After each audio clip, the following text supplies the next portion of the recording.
We're live. Right. Good evening, everybody. Welcome back to the castle. My name is Chapo. I'm here with Sir Ivory Knight. How's it going, man? It's going great. Today for this stream, we both agreed that we'd bring a beer. Oh yeah, So make beer's things a up. bit more exciting for us at the very least. Let's see if it pops. Oh yeah. Oh! You hear that? Yeah, that was insane. Is that like a wine bottle? What is that? No. Oh yeah, pop. Yeah, kick ass. Okay, well, yeah. I got a good American can, so a little bit of click there. Nothing too crazy. Oh yeah, there's a lot of fun already opening it. Like, okay, I mean, there's like all the times fun opening a beer. But yeah, we're not want to talk about beer. No, we don't. Which is a nice topic too. But today we're gonna talk about the latest DevDiary. Yes, we do. Some topics, but at first, I think you want to give us a summary. Is that correct? Oh, that's always correct. So we're gonna start with a very quick summary. The DevDiary this round was about diplomacy and alliances, as we see here. So what is this new thing of Knights of Honor 2? Well, first, we have alliances. And in the last game, the devs didn't like what alliances were done. They didn't like that they were so locking you in stone. You had to like go help your people, blah, blah, blah. No, threw that all out the window. Now, with alliances, what we do, we go to war, and then we call people in. And we have ways to improve whether people want to come in or not. So we can have, so we call in our supporters. And before a war, we can have like a defensive pact. We can have invasion plans. We can have royal marriages, vassal liege relations, possibly, and other agreements haven't been mentioned as well. And all these agreements will help convince people to be your supporter in a war. So that doesn't mean that you have an alliance with a person. Mm-hmm. It means that you go to war and you have to ask your neighbors, come join in with me.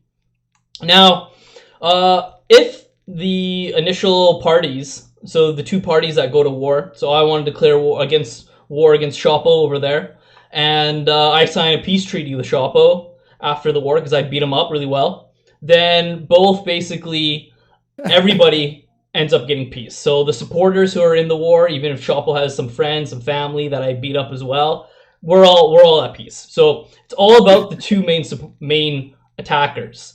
Supporter in a war can, however, make peace with the main attacker, but that might end up with like a relation hit. So you might jump out of the war. Say if I was called into a war and I jumped out because I didn't like it, the odds were bad, whatever, then I can always jump out, but that might take a hit on relations with people. The devs also hinted that when I do jump out as a supporter, whatever provinces I have at the time of the peace, I will take out and control. So that makes the wars interesting. They said it seemed to feel good for them and work well. I'm interested. I'm skeptical of that, but they said it worked out. Basically that, like in EU4, where you have control of certain provinces, as soon as you make peace, you get that province. Doesn't matter if you're the main or person who's controlled the province gets the province when the peace is made. And last big thing that was mentioned is gold is shared by all the supporters and the winning leader, of course.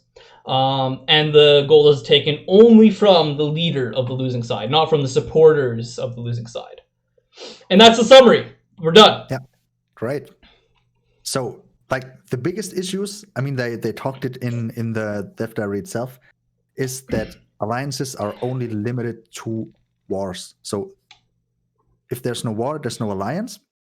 I mean, no war alliance, but how do you feel about that in general? Do you like the idea? I did. I very much like the way they're approaching this. Because I feel like, maybe historically, true alliance pacts were like written, but in reality, even in historical setting,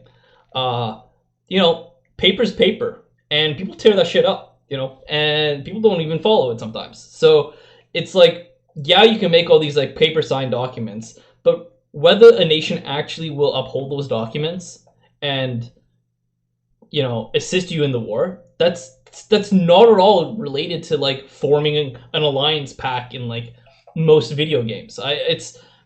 I think this is more realistic. I really like their approach. How it's very. I think they said it multiple times. It's very relations based, and there's like not character but history to the AI. Like the AI remembers things and is like, oh, you didn't want to make a trade agreement with us a couple years ago, and now you're getting attacked. Oh, boo you! You know. So I love this idea that alliances are not written in stone and they only get drawn up when the war starts. Then it's like, I mean, war's happening. Who's going to join us?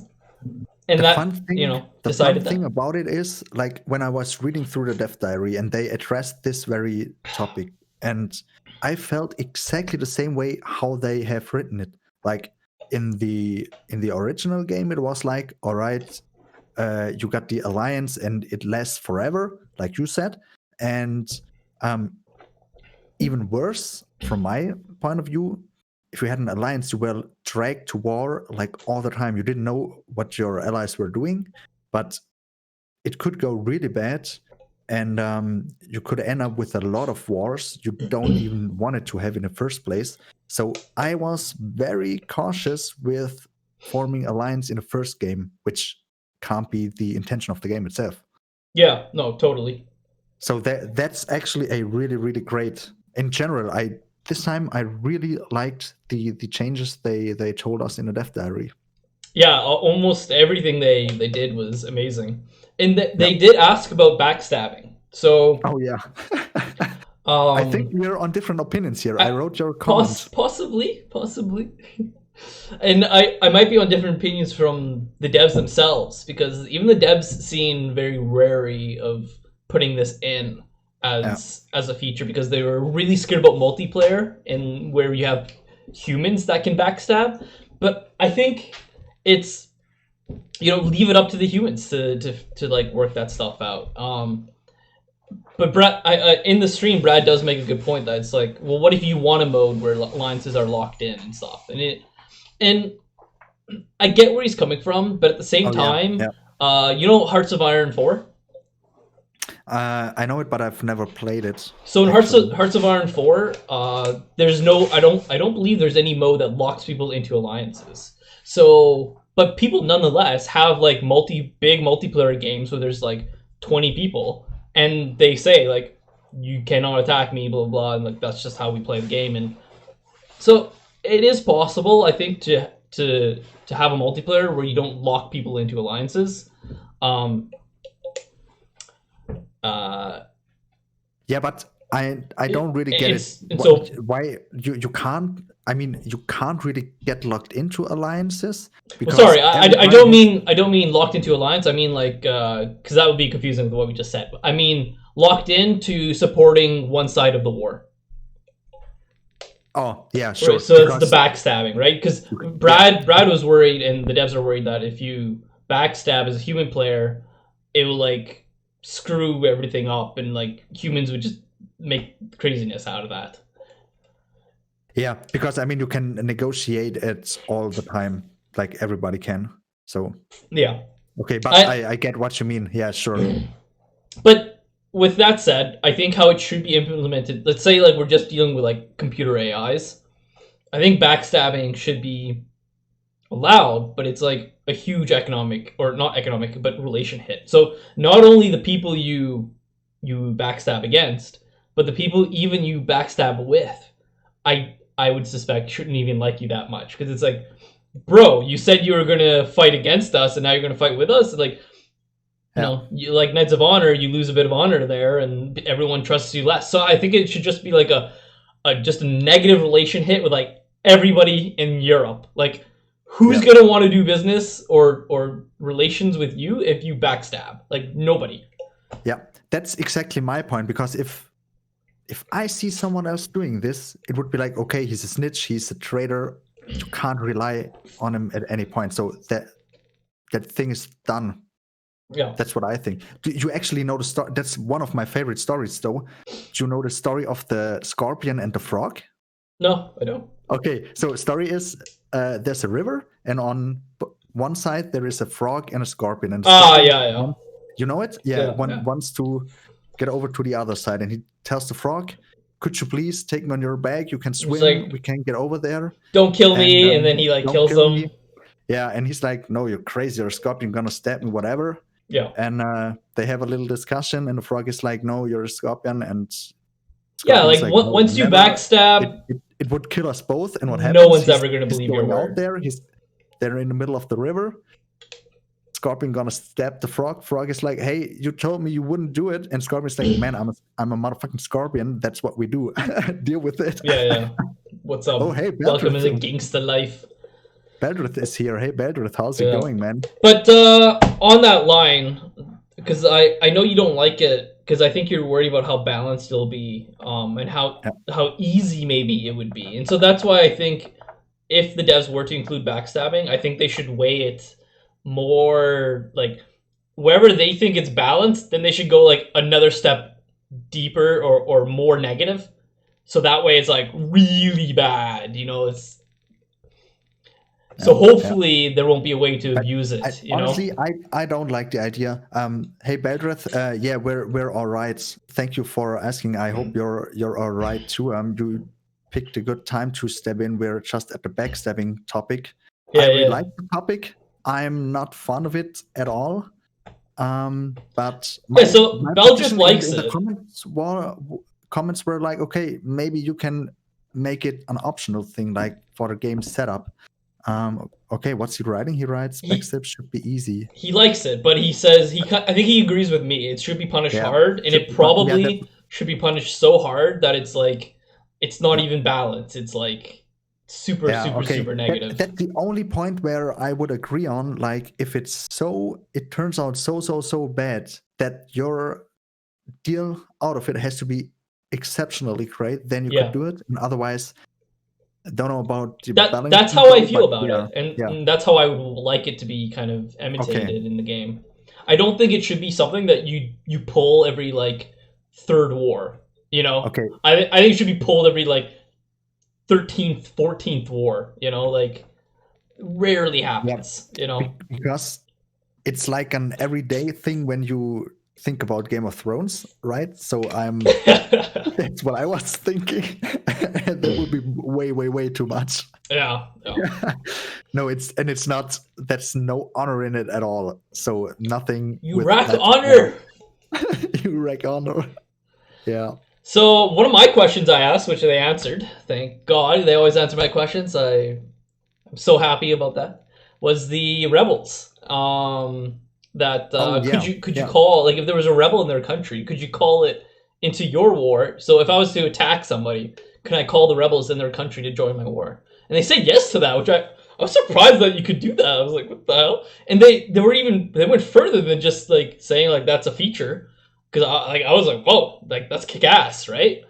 But once they answered it, I was like, well, didn't they tell us when they were talking about the rebels that you could bribe rebels to attack another kingdom? That's the same story, right? It's slightly different because they mentioned that as well in the same stream, the diplomacy stream. So this stream, the latest stream, was that you can not only can you tell the rebels in an enemy country you're attacking to support you, but you can send rebels into that country, apparently. So that's interesting. So you could just like send all your rebels or and then like call them into a war and then attack. But they didn't mention exactly how the rebels get so in my question I kind of asked, like, when you win the war with the rebels, excuse me, do they take some land? Like what happens? Do the rebels go away? What happens? They didn't really clarify on that. Yeah, I mean, I'm coming from a business background. I would leave it open to negotiations. If there's rebels that just want to make good money, give them money. They're gonna have their fun. They're done with it. They have a good life with a lot of money, or they're not. They're more idealistic, and you have to give them land. Like, their position is, no, we want to free this this province, and as it happens, me, who's raining down war on this province and could use some allies. Well, I could say, yeah, all right, if you do it, take the land, whatever. Oh yeah, Beldrith, yeah, thanks for the heads. We like it too. I'm like more of a medieval, I don't know, peasant maybe? No. I'm Or I'm, armsman, and yeah, Ivory's just I a hope fool. it's clear. Yeah, I'm a fool. A jester, as we call it, not a fool. Come on. I'm Yeah. educated. Or a juggler. I go from a jester to educated into or no, I said the reverse. No, I'm a fool now. Ah, hypocrisy. If you talk about heads, I had like the idea if we do our 101, and the one who wins should wear a crown the next time we do the 101, and then the crown changes like a trophy. Yeah, that's fucking. That sounds great. Yeah, I love it. I have a spare Burger King crown, I think. Yeah, do you have a Burger King near where you live? Oh no, not. I wanna take it seriously, like no, with some honor. That is serious. You get Burger King, I get the Burger King, and then when you win, Burger King is just 5 or 10 minutes foot walk away from here. Nice. Or maybe not so nice. Yeah, I'm totally with you there, Beldrith.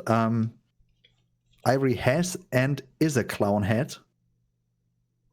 From clown. I thought Ivory head was sovereign head. Oh, cool. I mentioned in my comment or one of my questions for the dev stream about the flag. And do you remember that? Or the flag? Oh, yeah, so on the pop-up, the flag is like very clean. It looks like it was made from paint. And I have to look up what flag means. I'm not a native flag speaker. Just a second. Like come on. Flag? Flag? Yeah. Flag. Oh, okay. Jesus. That was the flag, like snowflake or whatever? No, the flag. Yeah, I know what you mean. All right. I know flag for sure.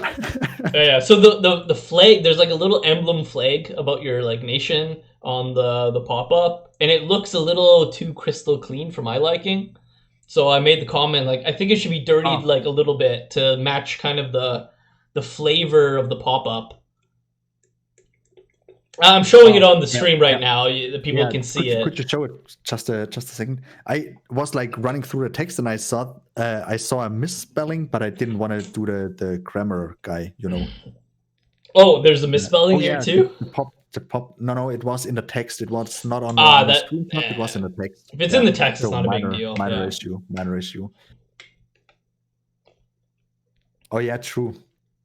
Yeah. Yeah, I'm with you there. It pops out a little bit. Yeah, it's a little too crystal clean. It's like, it fits off. It's off. It's something off about it. Yeah, very polished. Especially because, like, the portrait looks rustic, too. Like, of the person. Mm-hmm. Yeah. Gotta check. Yeah, it's true.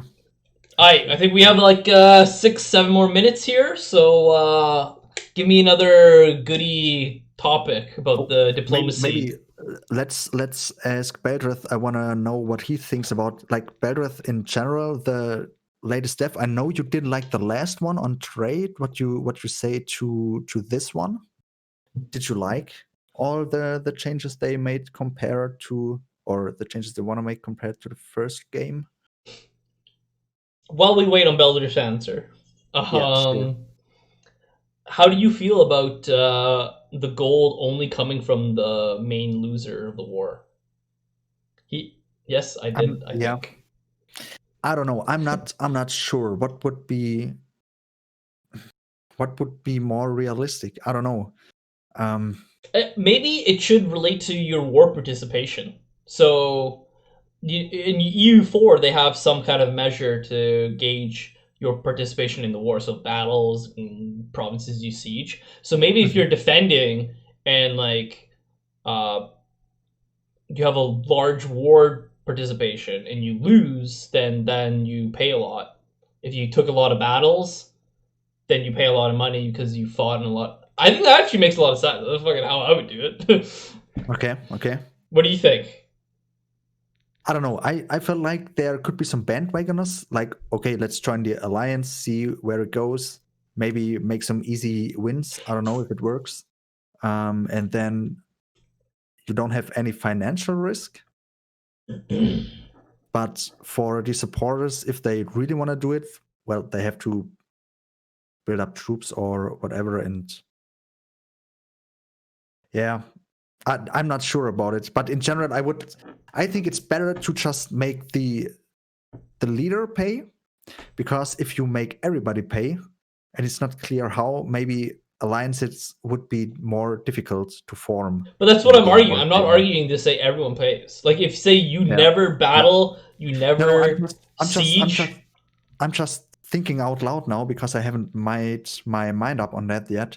But I think from the gameplay perspective, I would say it's fine like that, because in the end, what you want is a big war. I mean, you want to go in there, you want to fight with your supporters, and so maybe and like participating in a war might be really penalizing in a way. If you end up losing and then you participate in a bunch of battles, then you pay a shit ton of money. And I don't know. I think there's some balance should be made. Okay, Belgium's saying a lot. We need to address this. Yeah, I think we should spend the last 5 minutes. Yeah, we got 4 more minutes. Let's handle Beldrith here. So yeah, let's run through it. Oh no, the stance map. I wasn't on Discord today a lot. I have to check on that with Frugin. Colors felt great to me. When you say colors, what is he talking about? I think the flag. The flag? Or is he talking about the occupation map that I have right now? That one on your stream. Yeah, he's talking about the occupation map. The way the occupation map. Yeah, when you look at the provinces and they're occupied, he likes that, the way they look there. Yeah, I wasn't bothered by it. Well, right, Belgium, what do you think about the flag on the pop-ups? Do you think that is too clean, too dirty, or do you like it? What's your opinion on that? This flag here, I'll show you. This one right here. Oh yeah, true. He's saying that the chances from the last. Oh, the chance. Yeah, okay. That was what he didn't like. Yeah, I wasn't too fond of that too. But I think they narrowed it down to a very small part of the game. So that's all right. Yeah, he's easy about it. Yeah. The red thing though in France. Yeah. It might not be France. Naples, maybe. No, France. France is a blue background and just a golden. Lily? Yeah, I don't know. I think it's Lily. Naples asks you to join their war. I think it's Naples' flag, the flag of Naples. Yeah, that should be Naples. Should be Naples then. But anyways, no, I think the flags are a little offsetting. They just shoot out at you on the pop-up, and I think they should blend to the background a bit more. Maybe that's what it is. If they had like translucence on them, transparency, translucence. Yeah, or some maybe I don't know, some patina. No, you don't want to have a rusty flag. No. But it should fit to. I think transparent is what I'm looking for. Something transparent. Come on, we're having a big topic like alliances and war, and now we're talking about the color of the flag. Fucking flag. But no, I think it's like the alliances system, the way they seem to have structured it seems really so far it seems really good. And like they asked like, do you want backstabbing? And I hope they implement it, but with very, very large penalties. And besides that, I mean, the topic was pretty straightforward. I liked what they've introduced. There might be some more nuanced stuff, like we mentioned, like the gold being spread out maybe between the members. And also, how do you feel about like a supporter taking control of any province that he occupies? I was just laughing about the last comment of Beldrith, the release date kind of thing. But about the occupation stuff, I think that's all right. I mean, if the supporter conquers it, and it gives some credit to those supporters who do a lot, who achieve a lot, they should benefit from it, right? So I think that's great. Yeah, but like, what if I wouldn't leave it back to what if you have a war and you're like, Stefan, join my war? I'm like, sure. And I'm a fool jester, and so Yeah. I go to the one province I know you're going for, like rush my units there, and siege the shit out of that, and like and now you're effed, and now I effed you up, and you don't get the provinces you want. Like that seems, I feel like you can break that a little bit, and Yeah. I don't know. Maybe there should be some kind of bargaining system before the peace between the Yep. supporters in a war. So like you right before you make the peace, you could be like, "Hey, I'll trade you the occupation of this territory for gold, maybe another territory, maybe some other stuff." I mean, I'm a friend of fair deals. So my idea would be either in the beginning you say, okay, join the war, or if you want to join the war, what about can I get this province once we conquered it? And you can say, all right. Or in the end, you could say maybe this supporter had 2 provinces conquered or whatever, and you can decide or check sides. I think And it would be cool if there's like a secondary diplomacy between like in the end of the war, exchanging occupation. Yeah, like yeah, no, or like any time during the war. Like during the war, you want to take in a sense control of an occupied country. You just be like you bargain with that nation. So my friend, my ally, my supporter, I say, "Yo, you're occupying Venice. I want to technically occupy it. What do I need to trade with you or do some trade agreement with them, whatever?" Then I get control of Venice. So then when I peace out, then all of a sudden I have Venice, etc., yeah, etc. yeah. I think I that would would make it. be nice. I think that would be I nice. would I would make it either in the beginning negotiation or in the end, or maybe both. But there has to be some negotiation. I mean, if a country is just happy with maybe they do it for better diplomatic statuses, for weddings, for um, peace treaties or peacetime alliances, whatever. Yeah. They had some things in there. Then and they're fine with it. That's cool.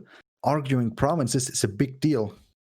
Yeah, my only concern is, with everything I say is like how much more depth and strategy Yeah, does that give the game and complicate the game, and how approachable is it, like, and because I yeah. I don't mean, want Knights of Honor 2 to be unapproachable. I want it to be approachable, no. I mean, and you could make it so fairly easy. In the end, you see, you conquer those provinces.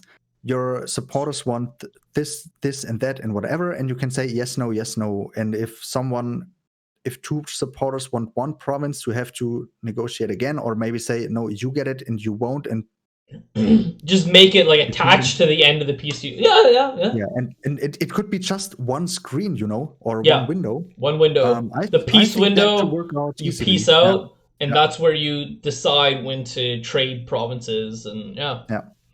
All right. it So could make sense. Yeah. let's get back to Bedrith. Could you explain him this occupation thing? He lost the connection yesterday to the stream. Oh, he also, like, yesterday was a crazy day. Everybody lost the connection, I think. Could you explain it briefly to him? The occupation. Oh yeah. Yeah, So with the supporters. during the war, you have supporters, and whatever the supporters occupy, when the war ends, they get those provinces. It's that simple. So, and that goes for anybody, everybody. So if my team has like there's 3 supporters, and then there's me, there's 4 people. Whatever we occupy at the time of peace, apparently in the game right now, when you peace out, that's what you get. You get whatever provinces you have occupied. Not so if Shoppel here is one of my supporters and he occupies the lower end of England and I occupy the upper end of England, and then I form the peace deal because I'm the main aggressor, Shoppel will get the lower part of England and I won't get any of his provinces. So Yep. it's a bit of it, in a way. I feel like it's too aggressively simple, and it kind of, I think you can nuance it a little bit to make it more I mean, enjoyable. Because I'm like one. worried that the AI will piss me off. Like, I'm Honestly, literally yeah. worried that I will call them to support me. They'll conquer a bunch of shit that I want, and I'll be like, bruh, what the fuck, AI? Like, stop doing this shit. Yeah, right. It is a little bit confusing. That's what I thought too. So I haven't made my mind up instantly. But Oh, okay, I mean, no. Belgian. if It's not confusing. Hold on. Belgian thinks it's okay, confusing. It's not confusing. Whatever, if you're in a war, whatever you occupy when you end the war, or whenever the war is ended, you get. That's it. yeah, So that's it. if you're a supporter, if you're the main person, you get what you occupy. That's the bottom line. You know what I just thought maybe before ending the stream, what could happen if the game sticks to this version of occupying and delivering provinces? It could happen that everybody wants to attack a city at first. Yeah, exactly, And, right?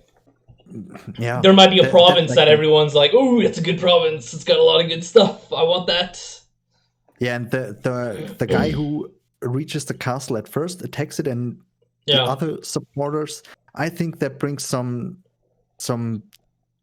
strange vibes into it. It does, right? Because like, say always, if I'm a supporter and I join a war, and then like some other supporter conquers the province I want, then F it. I'm not going to keep the war, keep going. I mean, warring, you would right? always want to be the first one attacking it, and if you're not the first one attacking it, you wouldn't want to support it because you wouldn't get anything out of it. Yeah, that's what I'm that's one of the problems I'm worried about. That and like AI just stealing the provinces I want straight up, like. Yeah. Okay, Beldrith, did you get that? Is the occupation thing clear now for you? I hope so. I mean, I broke it down in like less than 15 words there. Yeah, I mean, that was a great job. Now I got it too. You gotta tell me when you're not getting it. Jeez. No, I got it. I hope. No, I did. It's all right. Did you finish your beer? Not yet. Oh, that's that. I think that's a victory for me. Oh yeah, you gotta wear I thought it was about talking, not about drinking. The stream. Oh, it's about both. You gotta give me a heads up next time. Okay, I think we'll close it here unless we get any more comments, questions, concerns. Yeah, for any other questions like better to know, just hit us up. Hit us right now if you have got a sweet question or idea or thought. But assuming he doesn't post anything, then we're gonna call it a day. Maybe he lost connection again. Yeah. I'm happy it didn't happen to me. It happens to everybody. So especially we're planning on next Wednesday. We're not. We had said earlier last stream that we hinted at that we're going to do something special, something cool, more engaging. But we didn't, and that's a bit on me. I take a bit of that responsibility. Beldrift was fine here. But for the next Wednesday, this Wednesday coming up, we might do something pretty fun. We're probably going to do something pretty fun. 10 p.m. 10 p.m. 10 p.m. 10 p.m. is what you want? I didn't know that. Okay. I thought maybe 10 p.m. Does 8 p.m. work better for us? 9. No, it was. I think it was like we gotta have to talk about it. I think we talked about 10 p.m. 8 or 10. 9:30. 9:30. 8 or 10. 8 or 10. Or 9:30. Okay. Okay, boys. May the sun always shine on you, and see you next time. Shuffle. Yeah. Let the sun always shine on you and on you guys on the stream or the video. And see you around maybe on Wednesday, hopefully, or maybe next time. Have a good one and stay safe. Bye. Bye.